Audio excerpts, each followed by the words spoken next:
Pai do Senhor, meus irmãos, sejam bem-vindos ao nosso devocional. Hoje é dia 6 de agosto, terça-feira. Que Deus te abençoe, te dê um bom dia. Ontem não apareci por aqui, né?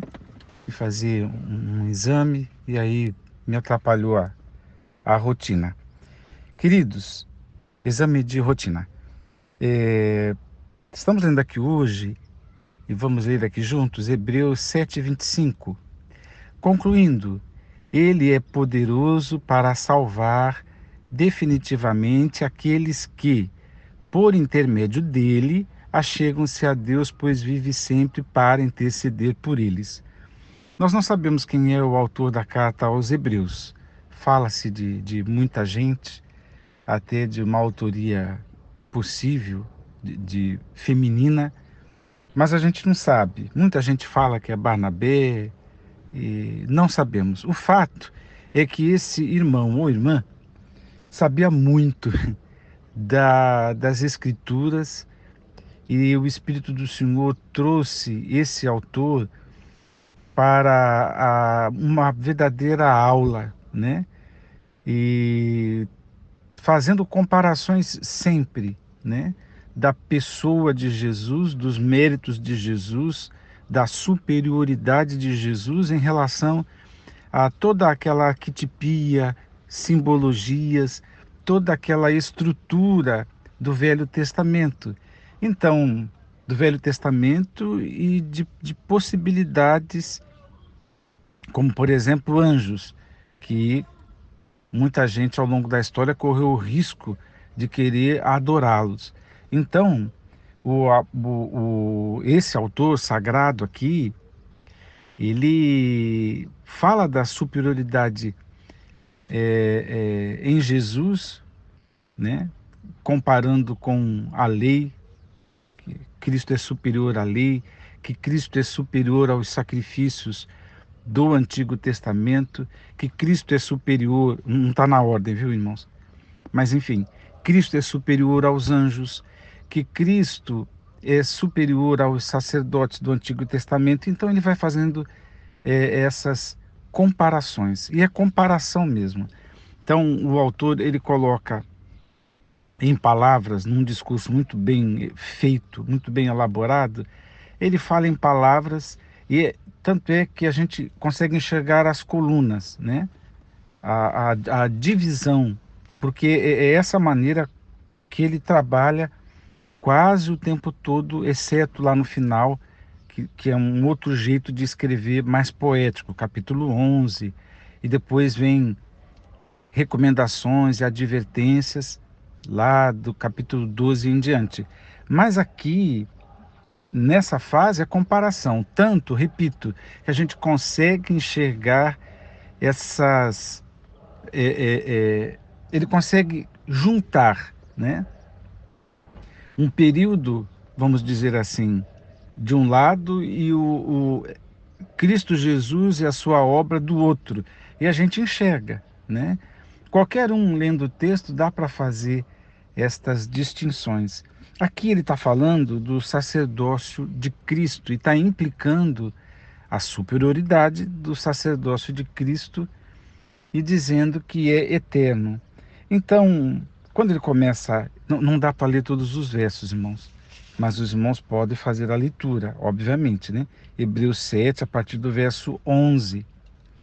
Ele apresenta a figura do Melquisedeque, explica que Abraão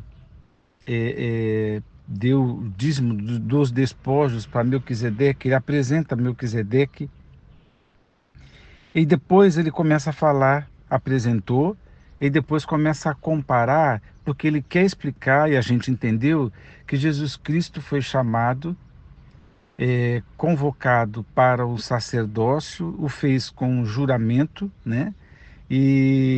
Mas que não conforme o sacerdócio que Israel conhecia, né? A partir da tribo de Levi e da família de Arão. Então, veja só, nessas comparações, o que fica claro para nós, está claro no texto, que o sacerdócio levítico era imperfeito, feito por homens, né, irmãos? Por homens que poderiam prevaricar que precisavam, eu vou antecipar aqui um detalhe, fazer sacrifícios por eles mesmos, porque eram pecadores, né? E assim como eu, como você, né? Mas que o sacerdócio de Cristo, então, ele aparece já nessa necessidade de levantar um outro que fosse de uma outra ordem, né? Não só de uma outra ordem no que diz respeito a Arão, mas de uma outra ordem no sentido das perfeições, porque o texto nos informa que Cristo é santo, inculpável, né, etc. Traz as qualidades de Jesus. Então, então um é imperfeito, o outro era necessário surgir, porque então há uma, uma falha. Outros estavam, os primeiros sacerdotes estão completamente dentro da lei, né? E Jesus também está debaixo da lei, no entanto, o seu sacerdócio é uma mudança de lei, né? É uma alteração, é de uma outra ordem, que ele chamou de ordem de Melquisedeque. Os sacerdotes do passado eram da tribo de Levi, Jesus é da tribo de Judá, né? Nunca foi falado a respeito de sacerdócio numa tribo que não fosse a de Levi, mas Jesus, da tribo de Judá, numa mudança de lei, numa outra ordem, passa a ser o sacerdote. O que importa é dizer que é um sacerdócio eterno. O primeiro era por decreto humano, né? Ou seja, o sacerdote mais antigo, no caso Abraão, ungiu os seus filhos, depois os seus filhos foram ungindo outros, e assim foi num decreto humano. Mas o autor fala uma coisa muito linda quando ele diz que o Jesus não foi um decreto humano, mas foi de um poder de uma vida inextinguível. É o verso 17. Porque sobre ele está escrito: tu és sacerdote para sempre, falando da eternidade, da perenidade, conforme a ordem de Melquisedeque. Ou seja, é uma vida que não se extingue. O verso 16 fala exatamente isso. Não constituído segundo o decreto de um mandamento humano relativo à linhagem, mas de acordo com o poder de uma vida inextinguível. Está falando da eternidade, né? O primeiro, feito por homens, foi anulado, precisou, Jesus era necessário, mas aqui também era necessário ser anulado. Por quê? Porque eles estavam revestidos de fragilidade, de inutilidade. Ele diz mais, não conseguiam se aperfeiçoar, né? Não aperfeiçoava. Então era revestido disso, era frágil, cheio de inutilidades, não aperfeiçoava. Então, o necessário, né, Jesus, ele traz não uma fragilidade, mas uma fortaleza, né? É extremamente útil e é perfeito porque se trata de uma esperança superior, porque nos dá acesso a Deus. Os irmãos, quando lerem um texto, vão perceber estas coisas que eu estou falando. Então, se um não aperfeiçoava e não estava contribuindo, o outro é extremamente superior, Jesus, porque traz uma esperança superior por causa do acesso que dá a Deus. O autor diz que muitos desses sacerdotes foram constituídos sem juramento, mas Jesus foi com juramento, né? Quando está escrito, no entanto, ele se tornou sacerdote com juramento, no momento em que Deus declarou: o Senhor jurou e não se arrependerá, tu és sacerdote para sempre. Percebem? Um por decreto humano, por causa da linhagem. Jesus, não. Jesus é porque Deus jurou que seria assim, né? É uma outra ordem, é um outro propósito.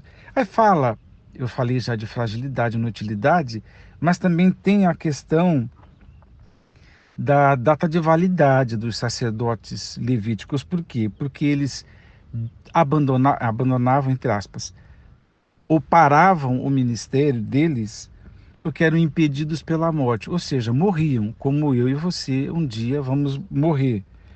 Mas que Jesus não para, isso é tão importante a gente falar aqui, ele não para o seu ministério porque ele vive para sempre. Lembra que eu falei que é o poder de uma vida inextinguível? Então, aqueles homens contribuíram de alguma forma, ainda que em fragilidade, ainda que não eram perfeitos, fizeram o seu trabalho, mas o seu trabalho teve um final. O trabalho de Jesus não terminou, porque ele é um sacerdote que, o sumo sacerdote ou sacerdote, como queira chamar, que vive para sempre. Essa é a diferença. Portanto, tinha um ministério finito, tiveram um ministério que terminou com finitude, e o de Jesus é perene, não envelhece, não acaba. Eles eram pecadores, como eu já disse, tanto que o texto está escrito que eles precisavam fazer sacrifícios pelos pecados do povo, mas também sacrifício por eles próprios, né? Mas Jesus não. Jesus não fez sacrifício por ele. Jesus foi o sacrifício por muitos, né? E quando fez de uma vez por todas, por causa da perfeição. Mas se eles, a comparação que ele faz é essa, se os sacerdotes da tribo de Levi eram pecadores, Jesus, é o verso 26, ele está dizendo que Jesus é inculpável, é santo. Então está escrito, certamente estávamos necessitados, lembra que Jesus é o necessário, né? De um sacerdote como este, santo, inculpável, puro, apartado dos pecadores, exaltado acima dos céus. Eu acho esses textos assim lindos demais. E para terminar aqui, eles eram revestidos de fraquezas, como eu já disse, mas Jesus, mesmo estando num corpo humano, né, ele foi aperfeiçoado. E a Bíblia diz, nos ensina, que ele foi aperfeiçoado pelos sofrimentos que padeceu.